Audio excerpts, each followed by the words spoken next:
معزز سامعین السلام علیکم۔ یونس علیہ السلام ایک عظیم اور کریم نبی تھے۔ ان کا قصہ قرآن کریم میں ایک انوکھا قصہ ہے۔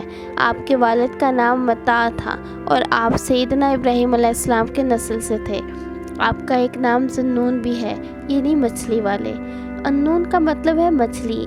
اس طرح آپ کو صاحب الحوت بھی کہا جاتا ہے۔ اللہ تعالیٰ نے آپ کو ان سب ناموں سے پکارا۔ آپ کو ایک عظیم بستی کی طرف مبعوث کیا گیا۔ اس بستی کا نام نینوا تھا۔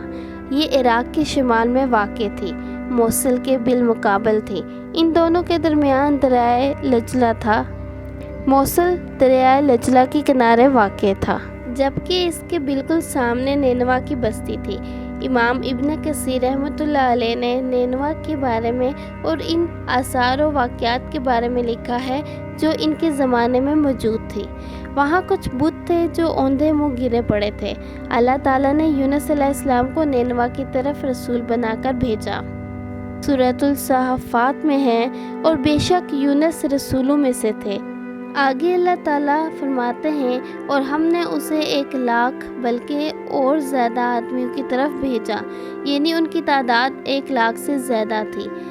یہ سوال رہا کہ 1,00,000 سے زیادہ کتنے زیادہ تھے؟ اکثر علماء کرام نے وضاحت کی ہے کہ وہ 1,00,000 سے قریباً 20,000 زیادہ تھے۔ اس طرح بستی والوں کی تعداد 1,20,000 تھی، اور یہ سب کے سب کفر پر تھے۔ یونس علیہ السلام انہیں سال ہر سال دعوت دیتے رہے تھے، لیکن وہ اپنے کفر ہی پر ڈٹے رہے۔ پھر انہوں نے سیدنا یونس علیہ السلام پر ظلم اور جبر شروع کر دیا، انہیں دھمکیاں دی۔ مطلب یہ کہ جس طرح دوسرے انبیاء کرام کے ساتھ کیا گیا، ان کے ساتھ بھی وہی سلوک ہوا۔ آخر آپ نے اپنی قوم کو اللہ کے عذاب سے آگاہ کرتے ہوئے اعلان فرما دیا کہ فلاں دن پر تم پر عذاب آ جائے گا۔ پھر خود غصے کی حالت میں اس بستی سے نکل گئے، جبکہ اللہ تعالیٰ نے انہیں متعین دن کی مہلت دینے کی اجازت تو دی تھی، لیکن اس بستی سے نکل جانے کا حکم نہیں دیا تھا۔ جب آپ نے انہیں یہ مہلت سنائی تو خود غصے کی حالت میں بستی سے نکل گئے۔ سورۃ الانبیاء میں اللہ تعالیٰ فرماتے ہیں، مچھلی والے کو یاد کرو جب وہ غصے سے چل دیا اور خیال کیا کہ ہم اسے نہ پکڑ سکیں گے۔ اس آیت کی تفسیر میں امام رازی رحمۃ اللہ علیہ لکھتے ہیں کہ جس نے یہ گمان کیا کہ اللہ تعالیٰ اسے پکڑنے کی قدرت نہیں رکھتا، وہ آدمی کافر ہے۔ سورۃ الطلاق میں ہے، اور جس پر اس کے رزق کی تنگی کی گئی ہو، اسے چاہیے کہ جو کچھ اللہ تعالیٰ نے اسے دے رکھا ہے، اسی میں سے اپنی حیثیت کے مطابق دے۔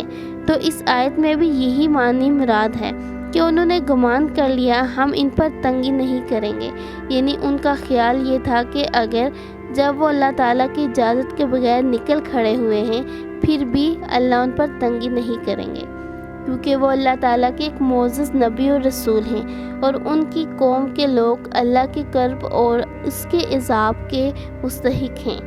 انہی پر اللہ تعالیٰ کا عذاب نازل ہونے والا ہے۔ اس عذاب کی خبر انہیں پہلے ہی سنا دی گئی ہے اور مہلت دے دی گئی ہے، مگر وہ خود اگرچہ اللہ کی اجازت کے بغیر ہی چلے آئے ہیں، پھر بھی انہیں سرزنش نہیں کی جائے گی۔ اللہ تعالیٰ سورۃ الانبیاء میں فرماتے ہیں، اس نے خیال کیا کہ ہم اسے پکڑ نہیں سکیں گے، مطلب یہ کہ ہم انہیں کوئی سزا نہیں دیں گے اور ان پر کسی طرح کی تنگی نہیں کریں گے، اور وہ سمندر کی طرف چل دیے۔ انہی دنوں میں عذاب الہی کے کچھ علامات نینوا بستی پر ظاہر ہونا شروع ہو گئے۔ ایک بہت بڑا سیاہ بادل ان کی طرف بڑھنے لگا۔ اس بادل میں آگ کے شعلے دکھائی دینے لگے۔ ان لوگوں نے یہ بادل ان متعین دنوں میں سے پہلے ہی دیکھ لیے۔ اس کو دیکھتے ہی وہ سمجھ گئے کہ جس طرح سیدنا یونس علیہ السلام نے انہیں آگاہ کیا، یہ عذاب ان پر نازل ہو کر رہے گا، اور جو عذاب سیدنا لوط علیہ السلام کی قوم پر آیا تھا، وہ اس کے بارے میں بھی اچھی طرح جانتے تھے۔ وہ بستی ان کی بستی کے قریب ہی تھی، اس لیے وہ ڈر گئے۔ ان کے سردار جمع ہوئے اور کہنے لگے، جیسے تم سے پہلے لوگوں پر عذاب اترا کرتے تھے، تم پر بھی یہ نازل ہو کر رہے گا۔ جلدی کرو، سب جمع ہو جاؤ۔ چنانچہ انہوں نے اس بات پر اتفاق کر لیا کہ سیدنا یونس علیہ السلام نے بالکل سچ فرمایا تھا۔ اللہ کی قسم یہ بالکل وہی عذاب ہے، تم اللہ کے عذاب سے نجات نہیں پا سکو گے۔ اسے بچنے کی صرف ایک ہی صورت ہے کہ تم ایمان لے آؤ اور توبہ کر لو۔ اس طرح وہ سب کے سب ایمان لے آئے، لیکن سیدنا یونس علیہ السلام وہاں موجود نہیں تھے۔ ان کی عدم موجودگی میں یہ سب کے سب یعنی 1,20,000 افراد ایمان لے آئے۔ انہوں نے پیوند لگے کپڑے پہنے اور اللہ کے حضور عاجزی، انکساری اور آہوزاری شروع کر دی، رونے لگے، اللہ سے بخشش مانگنے لگے، پھر اسی حالت میں باہر کھلے میدان کی طرف نکل آئے تاکہ ان پر اللہ کی رحمت نازل ہو جائے۔ یہ عذاب 3 دن تک ان کے سروں پر منڈلاتا رہا اور یہ بھی مسلسل آہوزاری کرتے رہے، اپنی عاجزی ظاہر کرتے رہے، معافیہ مانگتے رہے۔ آخرکار اللہ تعالیٰ نے ان پر رحم و کرم فرما دیا اور عذاب سے ان کو بچا لیا۔ اللہ تعالیٰ سورہ یونس آیت میں فرماتے ہیں، جب وہ ایمان لے آئے تو ہم نے رسوائی کے عذاب کو دنیاوی زندگی میں ان پر سے ٹال دیا اور ان کو ایک وقت تک کے لیے زندگی سے فائدہ اٹھانے کا موقع دیا۔ مطلب یہ کہ ہم نے انہیں دنیاوی زندگی کا لطف اٹھانے کا موقع دیا۔ علامہ ابن کثیر فرماتے ہیں کہ کسی بستی کے تمام باشندے کسی نبی پر کبھی ایمان نہیں لائے، یا تو سب نے کفر کیا یا پھر اکثر نے کفر کیا، لیکن یونس علیہ السلام کی قوم واحد ایسی قوم ہے جو تمام کے تمام عذاب الہی کے آثار دیکھ کر ایمان لے آئے۔ دوسری طرف یونس علیہ السلام کو کچھ معلوم نہیں تھا کہ ان کی قوم کے ساتھ کیا ہوا۔ آپ تو غصے کی حالت میں بستی سے نکل کے سمندر کی طرف چلے گئے۔ آپ ایک کشتی کی طرف آئے، اس میں سواریاں اور ساز و سامان لگا ہوا تھا۔ اللہ تعالیٰ سورۃ الصافات میں فرماتے ہیں، جب وہ بھاگ کر بھری کشتی پر پہنچے، کشتی روانہ ہوئی، موجیں اٹھیں، سمندر میں طغیانی آئی، یوں لگتا تھا کہ بس ابھی غرق ہونے لگے۔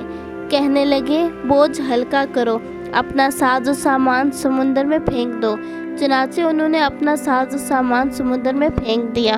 اس طرح کشتی کچھ ہلکی ہو گئی، لیکن ضرورت کے مطابق ہلکی نہ ہو سکی۔ اب وہ کہنے لگے، کسی کو سمندر میں گرانا ضروری ہے تاکہ کشتی مزید ہلکی ہو جائے، ورنہ یہ ڈوب جائے گی۔ جس کے نام کا کرا نکلتا جائے اسے سمندر میں گراتے جاؤ اور بار بار یہ عمل دہراتے جاؤ یہاں تک کہ کشتی ہلکی ہو جائے۔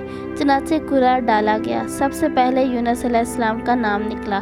سب کہنے لگے، نہیں، یہ تو ایسے نہیں ہے، ان کے چہرے پر تو سجدوں کے نشانات ہیں، انہیں رہنے دو، پھر کرا ڈالو۔ چنانچہ پھر کرا ڈالا گیا، پھر انہی کا نام نکلا۔ سب نے تعجب کیا۔ تیسری مرتبہ پھر کرا ڈالا گیا، اس بار پھر یونس علیہ السلام کا ہی نام نکلا۔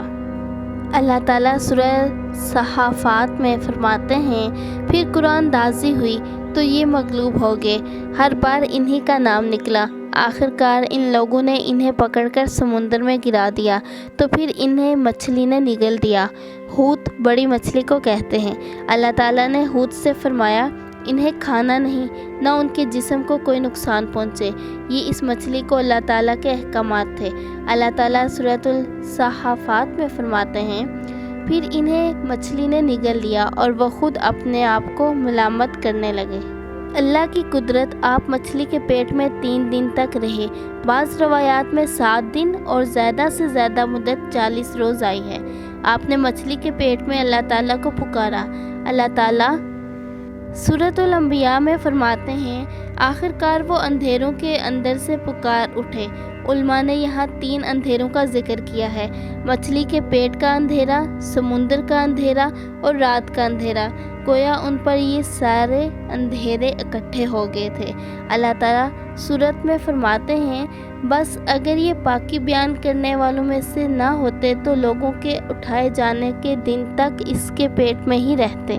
چنانچہ یونس علیہ السلام کی وہ دعا جو انہوں نے مچھلی کے پیٹ میں مانگی تھی وہ یہی تھی، لا الہ الا انت سبحانک انی کنت من الظالمین، یعنی کہ آیت کریمہ۔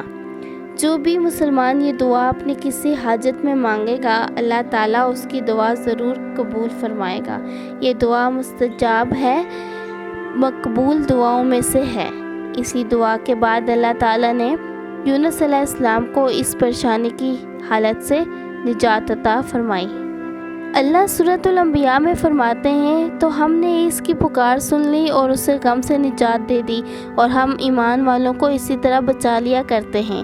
ایک صحابی نے نبی پاک صلی اللہ علیہ وآلہ وسلم سے پوچھا، اے اللہ کے رسول صلی اللہ علیہ وآلہ وسلم، یونس علیہ السلام نے جو دعا مچھلی کے پیٹ میں مانگی، کیا وہ صرف انہی کے لیے تھی یا ان کے بعد اہل ایمان کے لیے بھی ہے؟ یہ دعا یونس علیہ السلام کے لیے خاص تھی اور سب اہل ایمان کے لیے عام ہے۔ جو بھی اس دعا کو پڑھے گا اللہ اسے رنج و غم سے نجات دیں گے، یہ حضور پاک صلی اللہ علیہ وآلہ وسلم نے اسے جواب دیا۔ مچھلی ساحل پر پہنچی، انہیں کنارے پر ڈالا اور واپس چلی گئی۔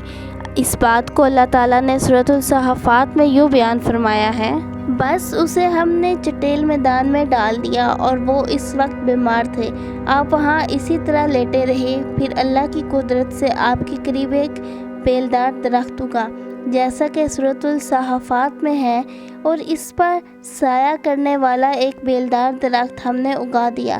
اس کدو کے درخت کے مطابق مورخین کا کہنا ہے کہ اللہ تعالیٰ نے اس درخت کا انتخاب اس لیے فرمایا تھا کہ اس درخت کے پتے چوڑے ہوتے ہیں، ان کے سائے میں انہیں تھام لیا گیا تاکہ ہوا سے اذیت نہ پہنچے، اس لیے کہ ان کے جسم سے جلد اتر گئی تھی۔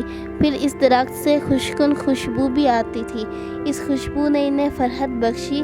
پھر کدو کی خوشبو میں ایک خصوصیت یہ تھی کہ حشرات الارض کو دور رکھتی ہے۔ اللہ تعالیٰ نے انہیں خصوصیات کی وجہ سے اس بیلدار درخت کا انتخاب فرمایا۔ اللہ تعالیٰ نے اس قصے کے ذریعے نبی پاک صلی اللہ علیہ وآلہ وسلم کو اشارہ فرمایا ہے کہ دعوت دیتے ہوئے اکتانا نہیں۔ اللہ سورۃ القلم میں فرماتے ہیں، اور مچھلی والے کی طرح نہ ہو جائیے، ان لوگوں کو دعوت حق دیتے رہیے۔ دیکھیے وہ سال ہر سال دعوت دیتے رہے لیکن اکتائے نہیں، ان سے مایوس نہیں ہوئے۔ ان کی پوری بستی میں سے ایک بھی ان پر ایمان نہیں لایا تھا، لیکن جب ان سے مایوس ہو گئے تو انہیں اللہ کے عذاب سے آگاہ کر دیا اور منہ پھیر کر چل دیے، تو وہ سب کے سب ایمان لے آئے۔ اللہ تعالیٰ سورۃ القصص میں فرماتے ہیں، آپ جسے چاہیں ہدایت نہیں دے سکتے، بلکہ اللہ تعالیٰ ہی جسے چاہتا ہے ہدایت دیتا ہے۔ اس قصے میں بہت بڑا سبق ہے کہ کسی بھی حالت میں اللہ کی رحمت سے مایوس نہیں ہونا چاہیے اور نہ ہدایت کے معاملے میں اپنی ذات پر بھروسہ کرنا چاہیے۔ اللہ خود ہی سورۃ القلم میں وضاحت فرماتے ہیں، اسے اس کے رب نے پھر نوازا اور اسے نیک لوگوں میں کر دیا۔